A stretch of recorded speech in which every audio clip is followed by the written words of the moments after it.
Bonjour à toutes et à tous, on se retrouve aujourd'hui pour parler de American Nightmare 4 qui est sorti au cinéma le 4 juillet 2018 en France. Alors autant le dire tout de suite, on n'est vraiment pas du tout dans un film d'horreur. On est dans un film d'action, on est dans un film peut-être thriller horrifique, mais clairement on n'est pas dans un film de genre. Alors que encore une fois, comme pour les 3 volets précédents, tous les ingrédients sont réunis pour faire un très bon film d'horreur, voire même un film d'horreur à tendance gore, pourquoi pas. Mais le problème c'est que le manque d'imagination et l'interdiction moins de 12 ans en fait planent vraiment au-dessus du film. Et ça fait que voilà, on se retrouve dans un film qui est tout public.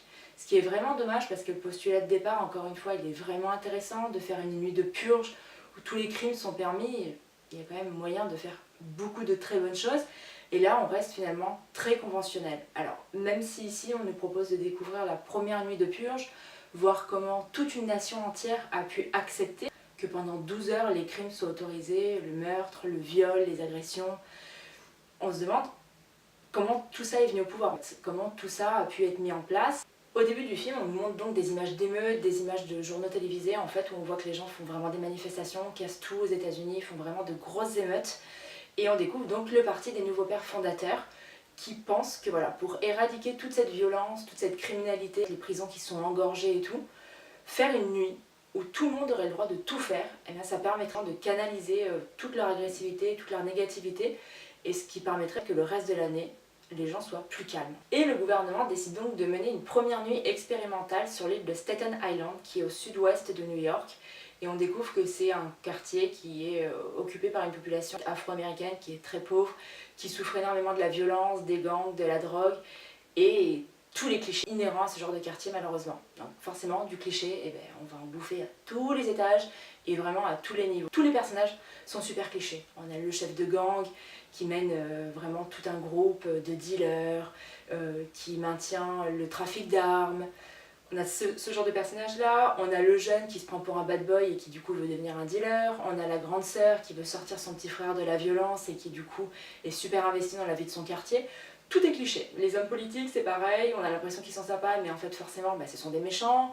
Ceux qui ont l'air sympas en fait se font manipuler.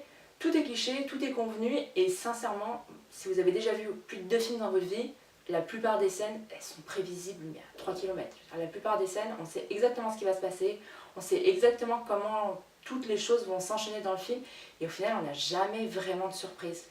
Le seul personnage qui va sortir du lot, c'est le personnage de Skeletor. Donc qui déjà physiquement, c'est un personnage qui est bien travaillé, vraiment un personnage qui est vraiment dans la folie pure et qui va emmener finalement les meilleures scènes de violence.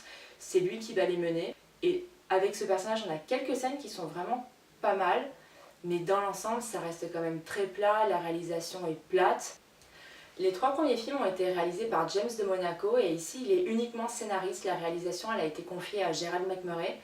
Et sincèrement, il y avait des scènes qui auraient pu être très bonnes scènes visuellement parlant.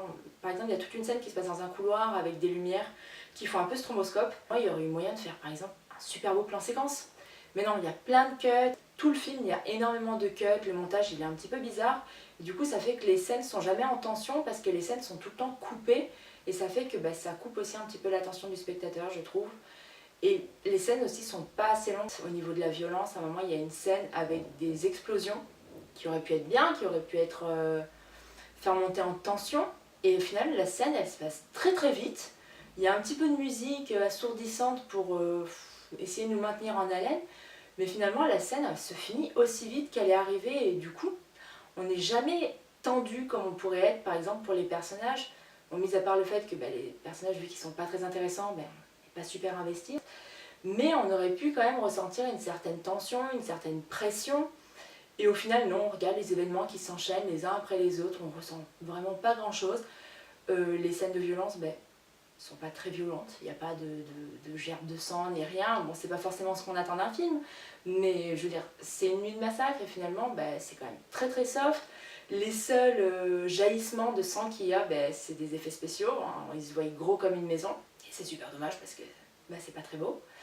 Mais voilà, on est vraiment en fait, on suit le film mais sans être vraiment investi dans l'histoire, ni investi pour les personnages.